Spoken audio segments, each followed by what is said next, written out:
Hey guys, welcome to our Crossroads student message today. We're dropping our last message in our series about Joseph, and I'm super excited to be sharing that with you today. My name's Heather. If I haven't met you before, I'm the Next Gen Director at Crossroads, and I'm excited to spend the next 10 to 15 minutes with you. So for a second, let's talk paybacks. Now, paybacks in my life have not usually been very good. It's like I was younger, I did something really mean to one of my brothers, and they're like, I'm gonna get you back. Or somebody tricks you and pretends like they're gonna get you back, or you have hurt someone's feelings or they have hurt yours, and now they want to inflict the same kind of pain on you, or you want to inflict the same kind of pain on them. That is a payback, and that is something that I don't love in life, because when it comes to those moments of us being hurt like that, it's actually really, really hard. We want payback when we've been hurt, but the payback doesn't always even make us feel better. Today we're going to dive into this topic, and then we're going to look and see, what does the Bible actually have to say about this, and how does Joseph end up setting this example for us that we should follow. Now, for most of us, payback, it comes in one of three ways: either public payback, passive payback, or imaginary payback. So here's what I mean. Public payback: someone trips you, they make you look totally dumb in front of the whole school, and so you wait for that opportune moment to make them look terrible for everyone. Whether you post a video and you help it go viral, whether you trip them so that they fall and something happens, you spread a rumor, maybe you tell the truth about something that they're just not interested in other people knowing. That is a public payback. Now, a passive payback is when you make little underhanded comments, or you say little things, or you comment on social media, and it's not a direct, like Target, where I'm saying, hey, you, Bob Smith out there, I don't like you, Bob Smith, and I'm saying mean things. But I'm posting where I'm like, ugh, I totally hate it when somebody does this, or I totally hate it when girls wear that. But I'm saying it on purpose so this guy, Bob Smith, who I really, really don't like, who's hurt me, is gonna know. So it's passive because it's not just direct, it's not confronting the actual issue, so it's not good. We also have imaginary payback. So if you're anything like me, sometimes you have let your imagination run far too wild. And if you've allowed that to happen, where you have wished you've been able to witness the payback, or you've dreamt of taking this person down who really hurt you, that's what imaginary payback looks like. And in those moments, it actually feels like justice when we do those things, whether it's publicly, passively, or we're imagining it. And it feels good to see somebody get what they've got coming, what they probably, maybe even truly deserve, whether it's good or whether it's bad. And that's actually the situation that Joseph, who we've been talking about for the last 4 weeks, that's the situation Joseph finds himself in as we wrap up this story. Now, in this series, we have been journeying through the life of Joseph, and that is found in Genesis, which is the first book of the Bible. And that's where we find all of our info about Joseph, and that's where we see just how wild this gets. I'm talking telenovela wild. I'm talking like some sort of crazy Gossip Girl, if you've ever Netflixed it to know what I'm talking about, like that kind of craziness. So we've got Joseph. He is by far his dad's favorite. He is one of 12 sons. And now the dad lets it be known, this one's my favorite, and he lets it be known to his brothers, yeah, I'm the favorite.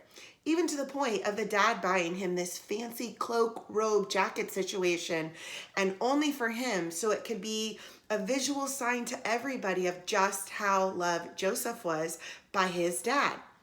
Now, here's the situation. His brothers are so ticked. They're so over it. They hate this situation of how loved his brother is and how he rubs it in their faces and all that.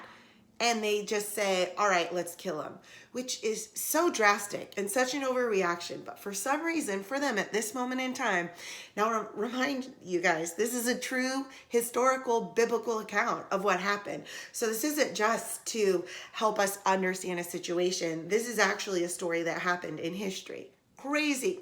So his brothers decide, okay, I'm going to kill him. How am I going to kill him? Then they get close to the situation and then they change their mind and say, just kidding. They throw him down an empty well, a cistern, where normally you would have to roll one of the buckets down on the ropes, get the water up, pull it up, but it was empty. They throw him down it. They take his jacket, the fancy one his dad made him, and they were still ticked about it, so they killed an animal and they put animal blood all over it. They bring it back to the dad and they're like, hey, really sorry, but your favorite son, Joseph, he's a goner, killed by an animal. We're talking way before Forensic Files, way before any Netflix type of situation that's going to be able to tell us exactly forensically that that's in fact animal blood and not even human blood. So Joseph, he's down this well, he's down this cistern, and they say, what are we going to do? They decide to sell him to people traveling to Egypt. So they sell him to Egypt. So he becomes a slave because slavery, unfortunately, has actually been around for a really long time. So Joseph was a slave in prison in Egypt, and he ends up in prison because he has a boss named Potiphar who actually really likes him, and Potiphar really trusts him. But guess what? Potiphar's wife thinks Joseph is very good looking, is super into him, even though he's not her husband. And Joseph just says to her, look, I can't be with you. There's a biblical account of her making these advances towards him. And he's like, stop. You have to stop. My master, he's entrusted me with all of this. The only thing I'm really not supposed to do is have you, because you're not my wife, you're his wife. So he runs away from the situation. She grabs one of the robes that he's wearing. Then he ends away running. He's got nothing on. He's running away naked. So she's got to make up some sort of story to let people know what happened. So instead of admitting the truth that she wanted him and she was trying to hold him for herself, she actually said, he tried to throw himself on me.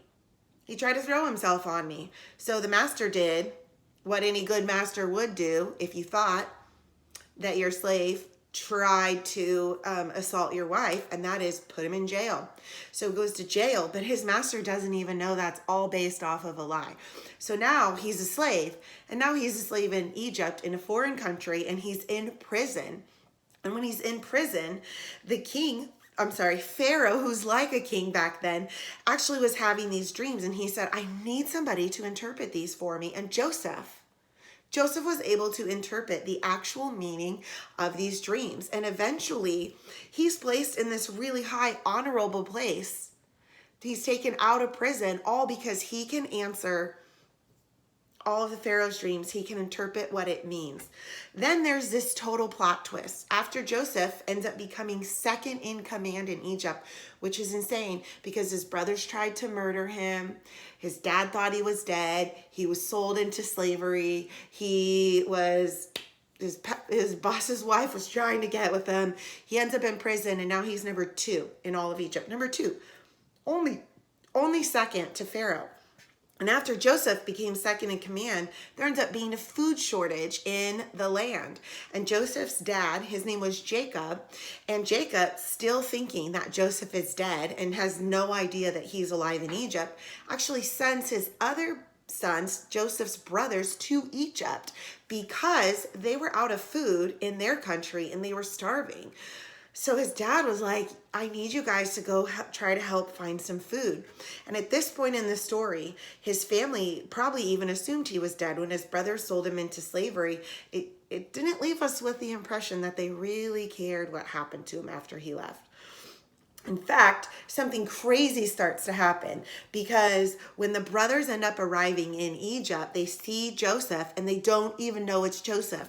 Here's where the plot thickens and the crazy stuff happens. Okay, Genesis chapter 45, verses 1-3 say this.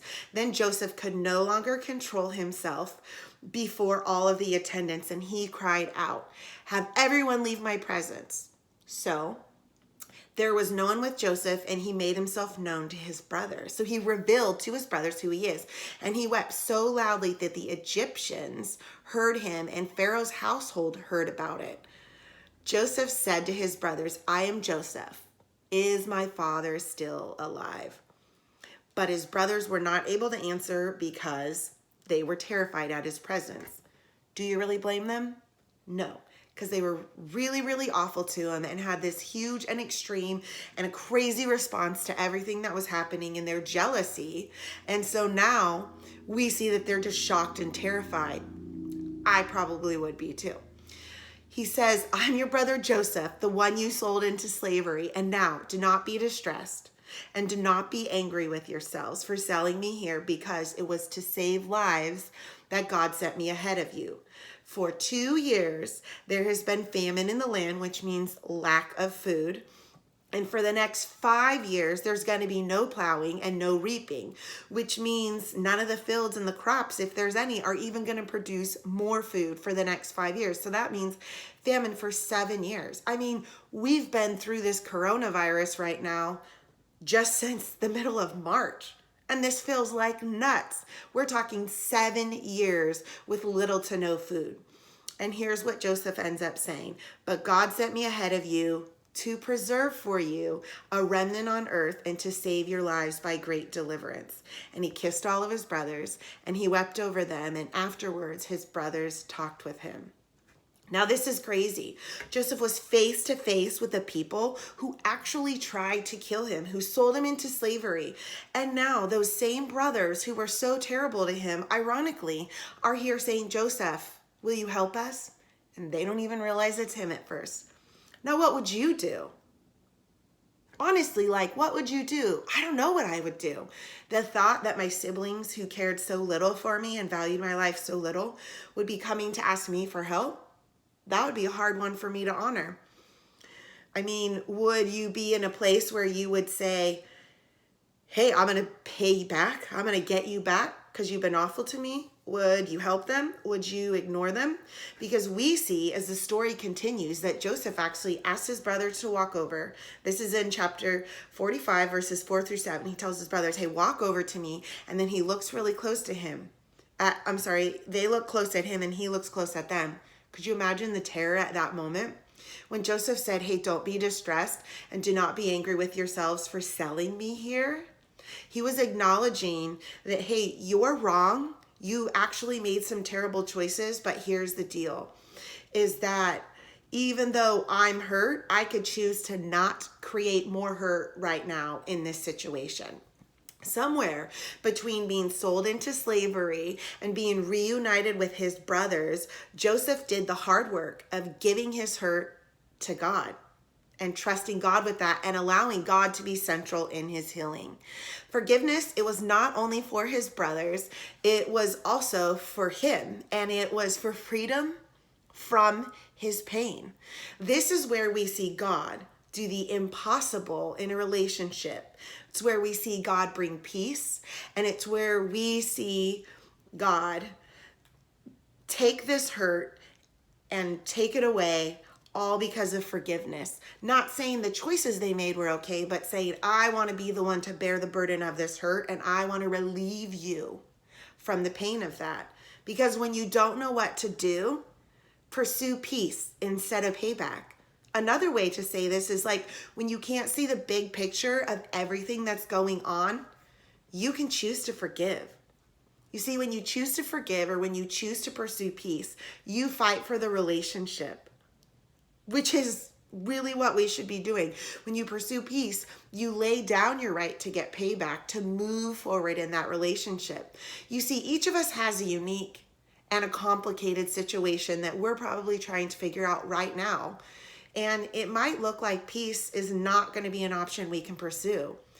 But that's why getting together with your friends who love Jesus, having conversations with your parents or older people you trust who love Jesus. That's why getting together, if you're allowed to and your family feels like it's safe, getting together on Tuesday nights. So when we break into growth groups, that's why it's so important, because we get to talk about our real life issues with our real friends and our real family, and talk about what does it look like to take real hurts that we have and trust God with them and give them to him. So today, as I conclude this message, I just want to leave you with this challenging thought. What I would like you to think about what you have the power to do when it comes to pursuing peace. Bye, guys. Hope to see you on campus on